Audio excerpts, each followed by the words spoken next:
Masih banyaknya kendaraan operasional perusahaan di sektor pertambangan, sawit, hingga jasa transportasi yang menggunakan plat nomor luar daerah atau non-KT menjadi perhatian serius DPRD Kaltim. Fenomena ini dinilai legislatif malah merugikan pendapatan asli daerah atau PAD karena kendaraan tersebut menikmati fasilitas jalan di Kaltim namun pajaknya mengalir ke daerah lain. Ketua Komisi 2 DPRD Kaltim, Sabarudin Pandrecale, menegaskan bahwa pihaknya tengah merumuskan langkah strategis bersama Badan Pendapatan Asli Daerah atau Bapenda untuk mengoptimalkan pajak kendaraan bermotor. Politikus Gerindra ini menyoroti ketidakadilan distribusi pajak dari kendaraan operasional perusahaan besar yang masih bertahan dengan plat luar.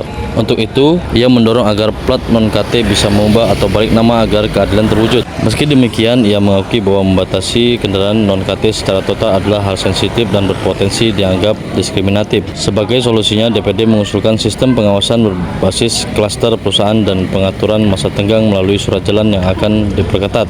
Menanggapi kemungkinan adanya insentif bagi perusahaan yang mau melakukan balik nama, Sabarudin meminta Bapenda untuk lebih produktif. Ia menyarankan sistem jemput bola agar perusahaan merasa dimudahkan dalam mengurus administrasi. Sabarudin juga menggarisbawahi keluhan masyarakat terkait rumitnya proses birokrasi yang selama ini menjadi penghambat utama warga atau perusahaan untuk tertib administrasi. Kalau menurut pandangan saya itu silakan saja karena ini susah kita mengontrol, kecuali masuk dalam sebuah klaster perusahaan tertentu.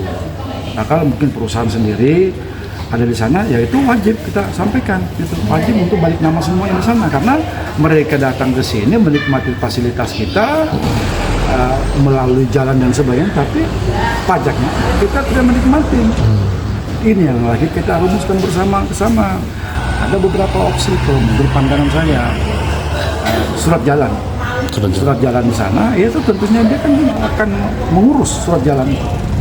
Masa tenggangnya waktunya itu biasanya kan kita diberikan perpanjangan itu 3 bulan, 6 bulan, bahkan 1 tahun. Itu perpanjangan itu yang kita lakukan bersama-sama sambil kita merumuskan.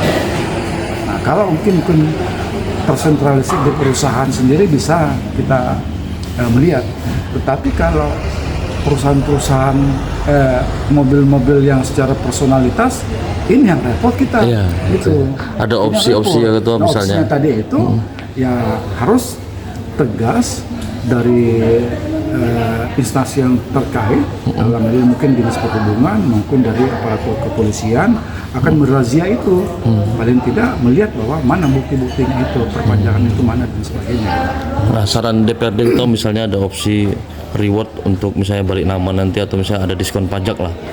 Seidealnya, maksud saya begini, yang ideal itu sebenarnya bukan konsumen yang datang ke sana. Kalau perlu ada reward, kita menjemput bola. Begitu juga dengan perusahaan lah yang proaktif dan datang sini, paling tidak itu ada reward tersendiri yang akan diberikan. Ini tugas. Download Tribun X sekarang, menghadirkan lokal menjadi Indonesia.